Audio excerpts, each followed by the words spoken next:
말씀 나누고 또 기도하는 시간 갖겠습니다.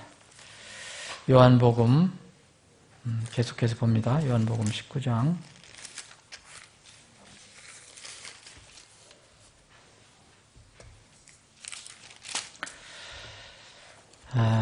지난주에 11절까지 우리가 봤습니다. 근데 제가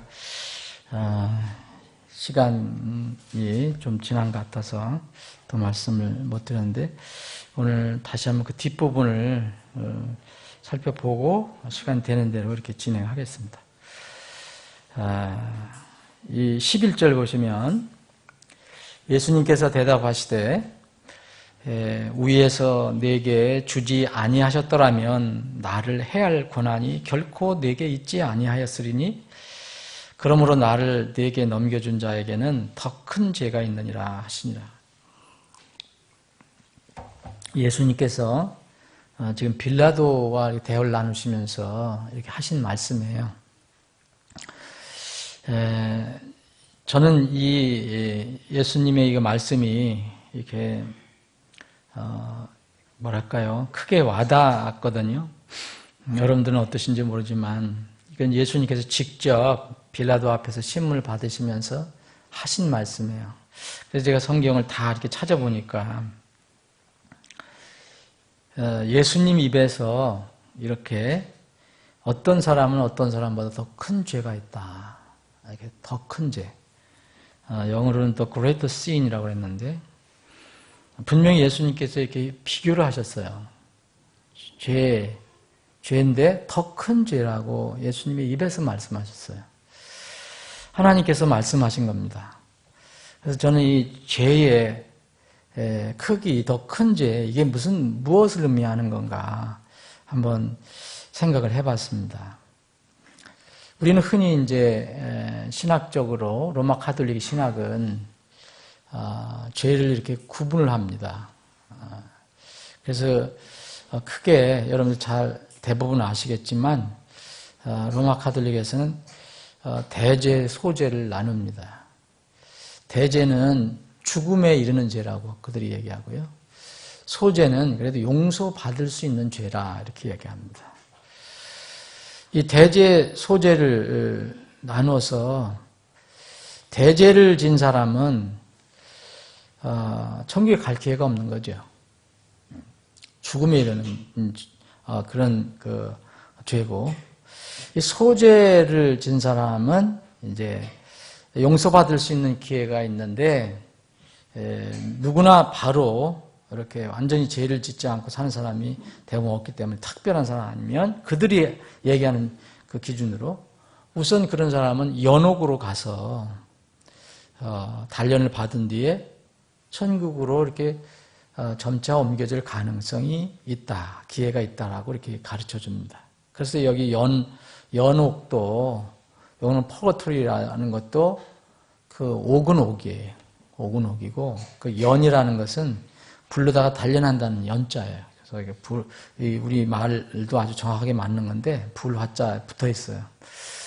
거기 연옥에서도 이렇게 단련을 받아갖고, 완전히 대대 지옥으로 떨어지는 건 아니기 때문에 가능성이 있다, 이렇게 가르칩니다.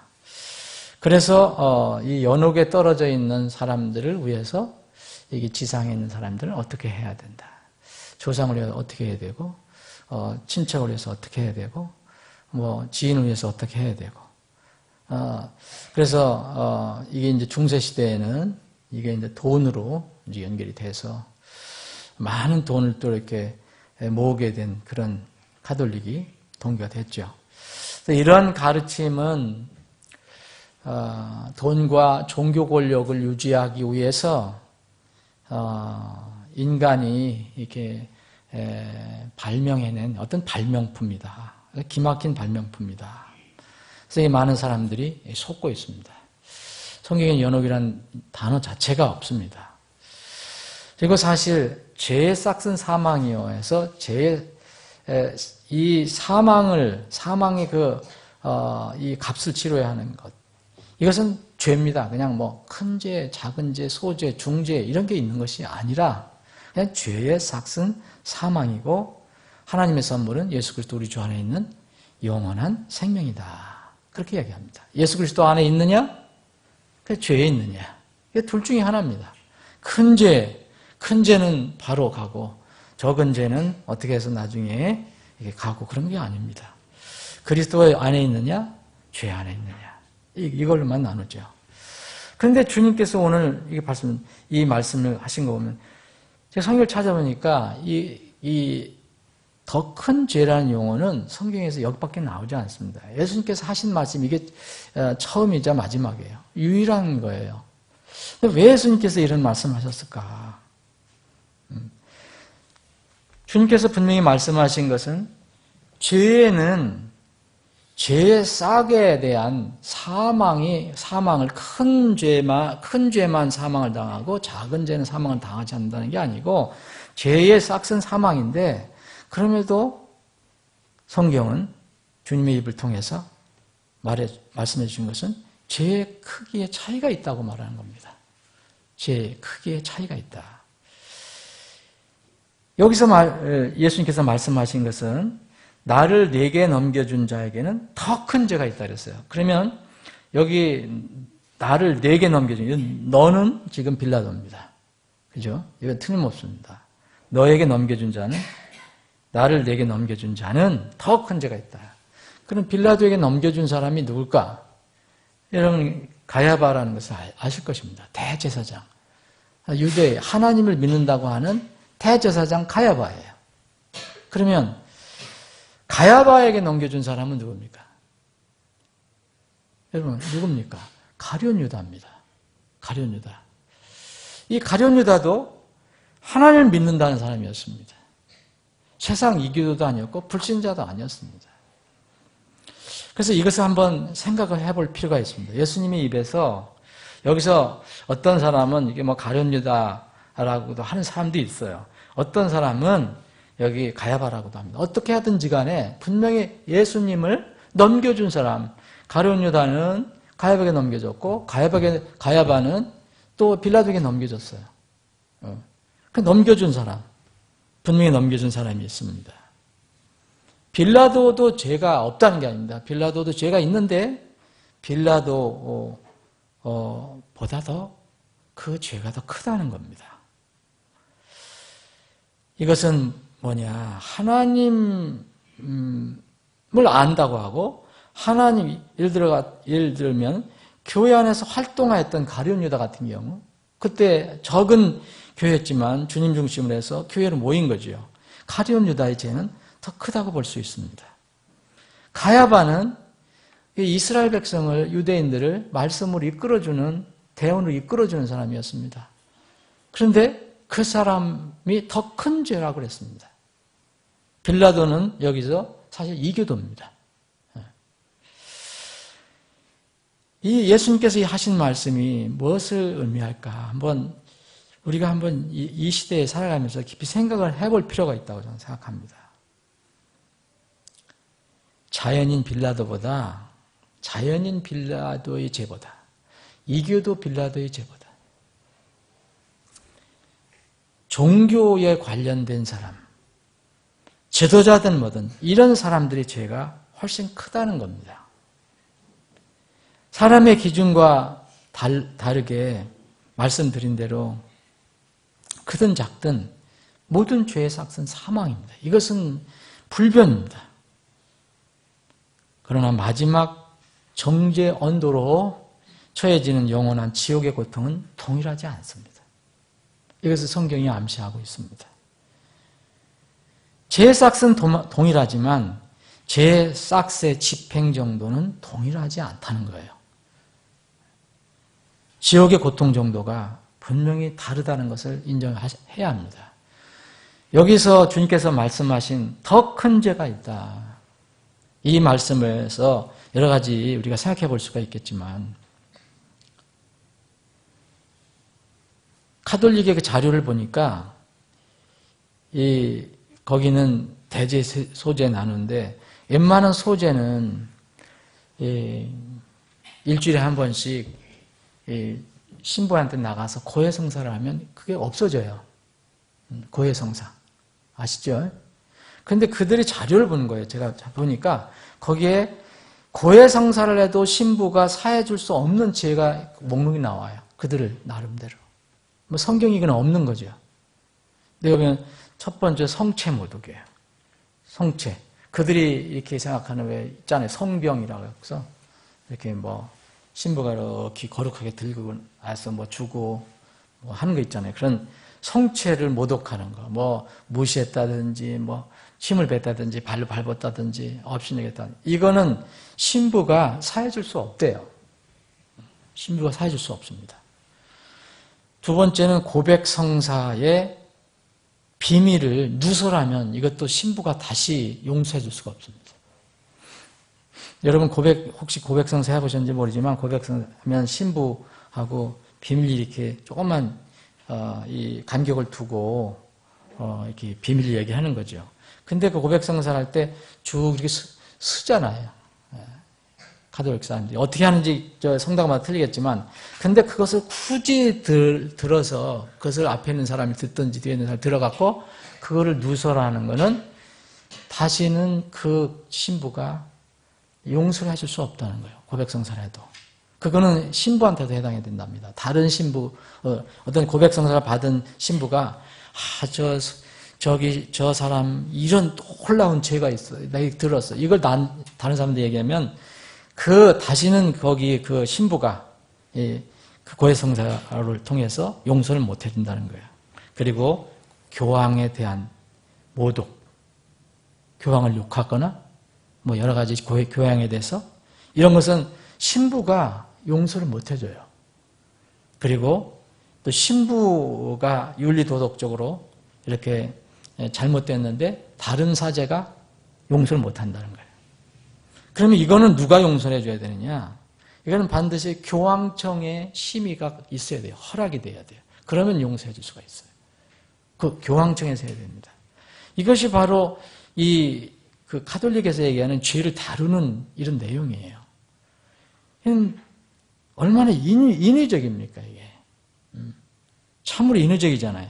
너무 사람들이 만들어 놓은 그런 어떤 인위적인 냄새가 있는데, 그럼에도 불구하고 예수님도 이렇게 더 큰 죄가 있다라고 얘기를 해요. 더 큰 죄가 있다. 그러면 그 더 큰 죄라는 것은 여기서 예수님께서 뭐 더 큰 죄가 어떻게 될 것이다 이런 얘기는 전혀 안 해요. 더 큰 죄가 있다고 그랬어요. 그러면 더 큰 죄가 있는 것입니다. 그럼 이 큰 죄가 무엇일까? 지옥에 처해진 사람들 중에서 여러분 성경을 보면 지옥에 처해진 사람들이 이제 우는 장면 이런 것들이 기록이 돼 있잖아요. 뜨거워하고 고통스러워하고. 근데 이 지옥에 처해진 사람들 중에 심판 받기 전에 자기 자신의 불신과 완악함 이것을 후회하지 않은 사람은 한 사람도 없다고 저는 생각합니다. 지옥에 떨어지면. 그 전까지는 아무리 고집스럽고 아무리 뭐 대단한 그 완악한 사람이라도 일단 딱 떨어지고 나면 다 후회를 한다는 거죠. 그게 이제 대표적인 것이 누가복음 16장에 있는 그 부자예요. 부자. 생전 고집 피우고 안 믿었던 사람이 거기서는 철저하게 후회를 하죠. 근데 그 부자는 거기서 뭐 울고 막 부르신다는 일을 간다는 말은 없어요. 뜨거워서 너무 고통스럽다고 하지만. 근데 성경에 보면 슬피 울며 일을 가는 사람도 나와요. 모두 울고 부르짖고 고통받습니다. 그런데 어떤 사람은 더 큰 고통과 고뇌를 받는다는 겁니다. 우리는 그 고통의 정도에 대해서 잘 모릅니다. 그렇다는 것만 알려주고 있지 그걸 어떻게 구체적인 건 잘 모릅니다. 성경이 더 밝히지 않습니다. 그래서 하나님께서 하실 일이에요. 우리가 관여할 게 아닙니다. 지금 분명히 예수님께서 더 큰 죄가 있다고 그랬어요. 빌라도보다 가야바가 더 큰 죄가 있습니다. 세상 사람보다 유다 가룟유다가 죄는 더 큽니다. 분명히 더 큰 죄가 있다고 그랬습니다. 지금 어두운 곳에서 가야바 혹은 빌라도 더 큰 고통을 받고 있을 것입니다. 앞으로 주님을 대적하고 주님을 업신여기고 거절한 모든 사람들은 지옥에 떨어지게 됩니다. 그러면 모두 고통을 받게 됩니다. 요새는 지옥 얘기하면 정말 싫어하고 교회에서도 얘기하지만 그렇지만 성경은 여전히 지옥을 강하게 이야기하고 있습니다. 더 큰 고통을 받아서 슬피 우는 사람들이 분명히 있을 것입니다. 무엇일까? 주님의 말씀을 들어보면 이것은 더 큰 죄가 있다는 것이 뭘까? 저는 그렇게 생각해 봅니다. 왜 가야바나 가룟 유다가 빌라도보다 더 큰 죄가 있다고 얘기하나? 정말 빌라도보다 어떤 그런 삶이 더 큰 정죄를 받을 만한 겁니까? 가야바는 어떻게 해서 빌라도 이제 세상적인 기준으로 빌라도보다 더 선한 어떻게 악한 사람입니까? 악한 사람이라고 생각하지는 않습니다. 세상적인 그런 범죄라든지 그런 윤리도덕 차원으로 보면. 근데 분명히 주님은 그가 더 큰 죄가 있다고 얘기합니다. 마태복음 11장을 보면 여러분들이 예수님께서 이 여러 번 기회를 주었는데도 받아들이지 않고 완악한 그런 상황에서 그런 얘기를 하신 게 있어요. 나중에 너희들이 더 견디기 어려울 거다라는 말씀하셔요. 마태복음 11장에 보면 21절에 보면 고라시나 네게 화가 있을지어다. 벳세다야 네게 화가 있을지어다. 너희 안에서 행한 능력 있는 일들 두로와 시돈에서 행하였다면 그들이 벌써 오래전에 굵은 베옷을 입고 재 속에서 회개하였으리라. 그러나 내가 너희에게 이르노니 심판날에 두로와 시돈이 너희보다 견디기 쉬우리라. 예수님께서 여기서 말씀하신 것은 고라신하고 벳세다하고 두로와 시돈입니다. 두로와 시돈은 이교도 지방의 대표적인 장소예요. 두로와 시돈, 시돈 지방, 두로 지방. 그런데 이 벳세다하고 고라신은 그 갈릴리 호수 우위쪽에 있는 예수님이 가장 많이 다녔던 곳입니다. 벳세다는 예수님의 선교 본부라고도 볼 수 있는 곳이에요. 수없이 많이 왔다 갔다 하시면서 사람들을 많이 접촉하고 가장 많은 기회를 줬던 사람, 가장 많이 말씀하신 것입니다. 그런데 이 사람들에게 그렇게 많이 주님께서 행하셨지만 두로와 시돈에 비교하면 그렇게 하지 않았습니다. 두로와 시돈은 훨씬 적습니다. 기회가 안 좋은 것이 아니에요. 그런데 너희들에게 행한 그런 것들을 두로와 시돈에서 했다면 그들이 벌써 오래전에 굵은 베옷을 입고 회개했을지도 모른다 이거예요. 그러니까 마지막 심판할 때는 두로와 시돈이 너희보다 견디기 쉬울 것이다. 그럼 뭐냐? 거꾸로 얘기하면 이 고라신하고 벳세다는 더 힘든 고통을 당할 것이다. 가버나움하고 또 소돔을 얘기합니다. 가버나움은 네가 하늘에까지 높여졌으나 지옥에까지 떨어지리라. 내 안에서 행한 능력 있는 이들을 소돔에서 행했다면 그 도시가 일어날까지 남아 있었으리라. 지옥을 말합니다. 예수님께서 말씀하십니다. 그러나 내가 너에게 이르노니 심판날에 소돔 땅이 너보다 견디기 쉬우리라. 여러분 이 고라신, 벳세다, 두로, 시돈 다 이게 지역 이름입니다. 여기 가버나움도 마찬가지고 소돔도 마찬가지예요. 이건 무슨 사람 아니고 무슨 건물 있고 뭐 거리 있는 그런 걸 얘기하는 거 아니죠. 여러분 잘 아실 것입니다. 거기에 있던 사람들을 얘기합니다. 거기에 있던 사람들. 그러니까 가버나움은 정말 주님이 또 자주 방문한 곳인데 소돔에서 만약 했다면 정말 소돔이 그렇게 멸망하지 않고 지금 남아있을지도 모른다 이거예요. 그러니까 마지막 날에 소돔 땅이 너보다 견디기 쉬우리라.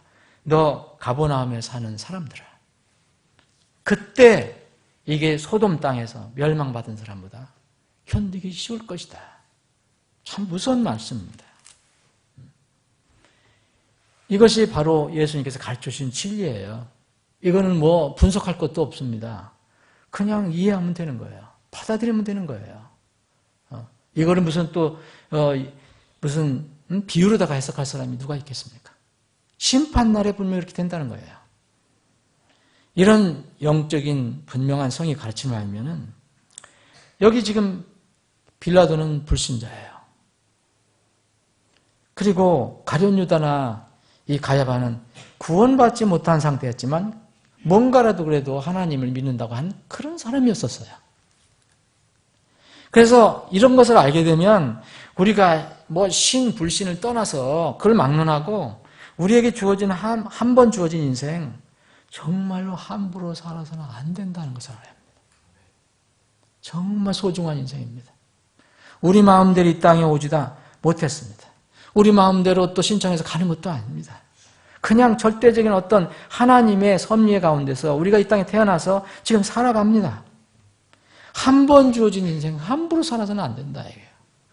환경 탓하지 말고 조건 탓하지 말고 그건 주님께서 알아서 하시는 거고 그냥 주님은 말씀하십니다. 너는 환경이라니까 넌 조건이니까 내가 감안해서 그게 말씀하시지 않고 주님께서 주신 기회를 얘기합니다. 불신자는 회개를 하지 않았기 때문에 모든 행위가 그대로 다 심판을 받는다고 요한계시록에 나와 있습니다. 죽은 자들이 자기 행위들에 따라 책들에 기록된 것들에 근거하여 심판을 받는다 그랬어요.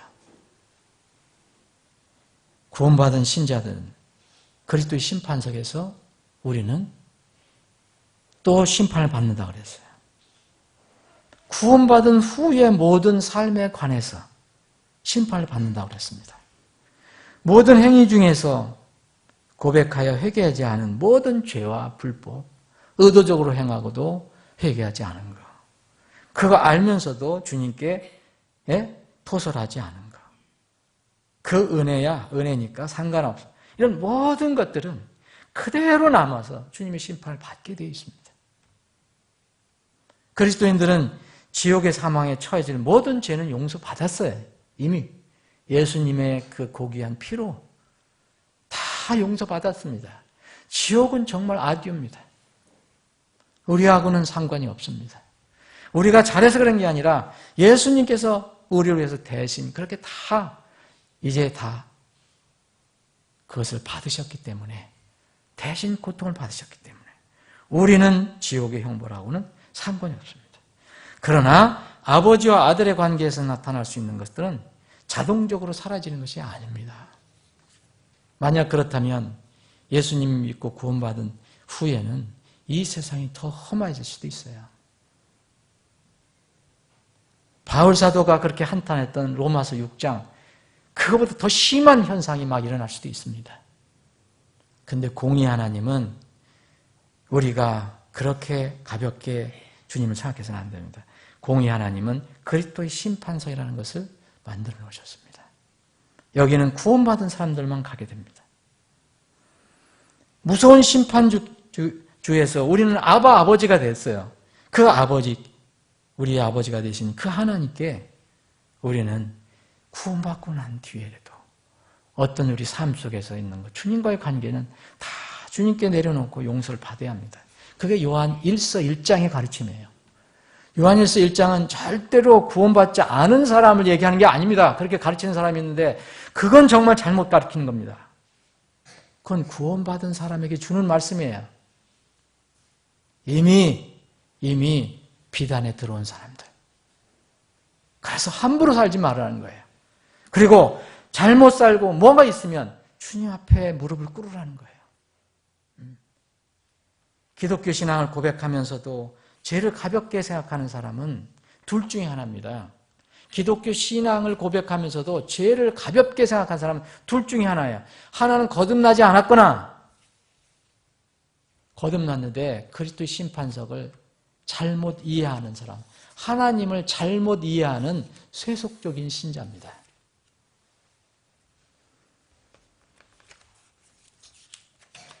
주님께서 얘기하신 말씀이 저는 오늘 요한복음 19장 분명히 빌라도에게 한 말씀이지만 이 말씀은 빌라도에게만 해당되지 않는 것은 여러분도 아시잖아요. 모든 사람들에게 다 해당되는 겁니다. 한 번 죽는 건 사람들에게 정해진 것이요. 그 뒤에는 심판이 있다. 그래요. 그럼 우리가 흔히 얘기할 땐 이것은 저도 그렇고 전도할 때 많이 쓰는 말입니다. 맞습니다. 1차 불신자에게 해당되는 말이에요. 그런데 우리도 죽습니다. 심판은 그거는 지옥 심판만 얘기하는 게 아닙니다. 심판이라고 했습니다. 하나님께서 심판하신 겁니다. 우리 아버지께서 우리 아들을 심판하는 겁니다. 이것은 믿는 자들에게도 해당되는 겁니다. 우리가 공중들림을 지금 기다리고 있습니다. 공중들림을 받는 경우에도 죄로 인해서 반드시 죽어야 할 옛사람의 썩을 육체, 우리가 자꾸 늙어가고 썩어가지 않습니까? 이건 그대로 갈 수가 없습니다. 하나님께. 그래서 순간적으로 죽고 순간적으로 다 죽어버려야 되고 다시 썩지 않은 새 몸을 입어야 하는 겁니다. 주님 앞에 가려면. 그 뒤에 보상 심판이 있는 겁니다. 정말 저는 이런 말씀을 읽을 때마다 어떤 사람이든 자신에게 한번 주어진 삶 정말 가볍게 생각하면 안 된다. 정말 고귀한 것이다. 경이로운 것이다. 구원을 안 받은 사람들은 더 말할 것도 없습니다. 함부로 살아서는 안 됩니다. 구원 안 받은 사람도 함부로 살아서 분명히 차이가 있어요. 가서 고통받는 차이가 있습니다. 여러분, 히틀러와 수많은 사람들을 죽인, 이북 불쌍한 동포들을 죽인 김일성, 김정은 이런 사람들보다 그냥 아무것도 모르고 아니면 세상에서 죄 조금 짓고 지옥에 간 사람하고 같다고 생각하십니까, 여러분? 그건 공의 하나님이 아니라고 생각합니다. 죄의 싹은 사망 분명하지만 그 뒤에는 차이가 있습니다. 주어진 삶을 육신의 소욕에 따라 살아가는 사람은 정말 그래서 어리석은 사람입니다. 주어진 삶 동안 앞으로 이루어질 영원한 소망을 붙들고 늘 하나님을 경외하면서 부족하지만 우리가 넘어지고 또 실수하고 죄를 질 때마다 그것을 인정하고 주님 앞에 무릎 꿇고 다시 주님 앞에 다 내려놓고 다시 시작하고 또 하고 하는 이런 것이 지혜롭고 복된 삶입니다. 구원받았다고 육신의 소욕에 따라 살아가는 것은 참 위험합니다. 사랑하는 여러분, 우리는 분명히 거듭난 하나님의 자녀입니다. 그런데 이 주님께서 이런 말씀을 보면 정말 우리에게는 날마다의 삶을 돌아볼 필요가 있다는 겁니다. 예수님께서 분명히 그렇게 말씀해 주었습니다. 기회를 많이 준 사람에게는 더 많이 찾겠다 그랬어요. 어떻게 우리는 기회를 얼마나 많이 받았습니까? 저도 젊었을 때부터 많은 영적인 그런 빛을 받은데 그것을 그때마다 놓치고 또 육신의 방법으로 멀리하고 그래서 결국 나이가 들어서 이제 받았지만 끝내 그것을 거절하고 참 거부하는 사람은 여러 번 기회가 있는데도 끝내 그랬다면 분명히 정말 멀리 밀림 속에 살아서 별 복음도 듣지 못했던 사람하고 똑같은 그런 심판이 있는 것이 아닙니다. 주님께서 마지막 때 이렇게 너희들 이렇게 잘 준비하고 있어라. 정말 신실하고 지혜로운 청지기가 누구냐? 주인이 올 때에 그렇게 하고 있는 것을 보면 그 종 참 복이 있는 종이다. 그러면서 내가 오면 주인이 그를 자기의 모든 소유를 맡을 7일째로 또 삼을 것이다. 그런데 어떤 종이 마음속으로 이르기를 내 주인이 오시길 늦추는구나 하면 남종과 여종들을 때리고 먹고 마시고 취하기 시작하면 이게 육신의 삶입니다. 그러면 그가 기다리지 않는 날 그가 알지 못한 시각에 그 종의 주인이 와서 그를 잘라낸다 그랬습니다. 잘라내고 믿지 않는 자들과 함께할 그의 몫을 그에게 정하리라. 저는 여기 믿지 않는 자들하고 이 사람하고 차이가 있다고 보거든요. 이 사람은 믿는다고 했지만 결국 믿지 않는 자들하고 같은 몫을 받게 됩니다. 자기 주인의 이거 구원받은 사람이 그렇게 한다는 얘기 아닙니다. 그런 지금 가야바처럼 가룟유다처럼 이렇게 한 사람들이 더 큰 죄가 있다는 겁니다. 자기 주인의 뜻을 알고도 자기를 예배하지 아니하고 주인의 뜻대로 행하지 아니한 그 종은 채찍을 많이 맞대. 알지 못하고 채찍 맞은 일들을 한 자는 적게 맞으리라. 알지 못하고 채찍 맞을 일들을 한 자는 안 맞는다는 얘기를 하지 않습니다. 맞습니다. 죄는 죄입니다. 우리는 태어날 때부터 죄를 가지고 있습니다. 그런데 누구든지 많이 받은 자에게는 많이 요구할 것이요. 사람들이 많이 맡긴 자에게는 더 많이 달라고 하리라. 사랑하는 여러분, 여러분과 저는 하나님으로부터 더 많이 받았고요. 사람들로부터 더 많이 받았어요. 믿지 않는 사람, 약한 사람들 뭘 합니까? 우린 진리의 빛을 받고 하나님의 능력을 받고 성령님을 받고 하늘의 소망을 받고 그들과 똑같다고 생각해서는 안 됩니다. 우리가 더 뛰어야 합니다. 우리가 더 기도해야 합니다. 우리가 더 희생해야 합니다. 우리가 더 헌신해야 합니다. 더 많이 주님께서 요구를 하신다고 그랬습니다. 너 내가 이렇게 많이 주지 않았냐? 그거 뭐하냐? 바로 그것이 우리가 맞을 그리스도의 심판석에서의 심판입니다. 부디 이 말씀이 여러분들과 저의 삶을 다시 한번 살펴보고 또 주님과의 관계를 더 단단히 할 수 있는 그런 말씀이 되기를 소망합니다.